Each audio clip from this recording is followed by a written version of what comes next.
Mungkin memang gak semua orang bisa jadi kreatif. Kenapa sih emangnya? Kita sering dengar gimana teman atau saudara kita ngasih pendidikan musik buat anak-anak semenjak kecil. Tapi ketika besar, akhirnya dia gagal dan jadi seorang musisi.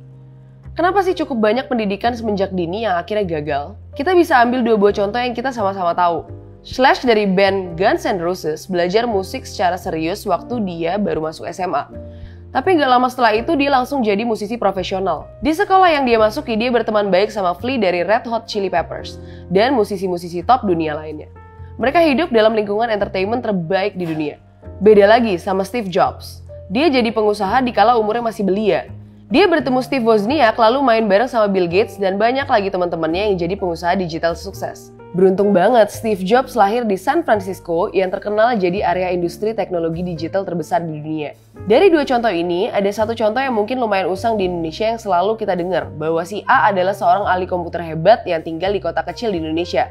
Si B seorang musisi berbakat dari daerah terpencil yang ketika besar memulai karirnya di kota. Atau contoh-contoh serupa. Apakah mereka semua jadi yang terbaik di dunia? Ternyata enggak. Yap, salah satu faktor penting buat jadi orang kreatif dan sukses di bidangnya adalah berenang di kolam yang tepat, di ekosistem yang tepat. Orang-orang yang berbakat harus berada di dalam suatu ekosistem yang menunjang bakatnya. Ini banyak banget dicontohin. Faktor industri yang mapan banget itu gak bisa terbentuk dalam waktu sehari aja. Kerja jutaan manusia untuk membangun industri dan seorang kreator tumbuh di dalamnya jelas akan membuat kreator itu mudah diterima dan berkembang. Karena yang namanya kreativitas, dia akan cepat berkembang kalau didukung sama lingkungan yang berkembang secara masif.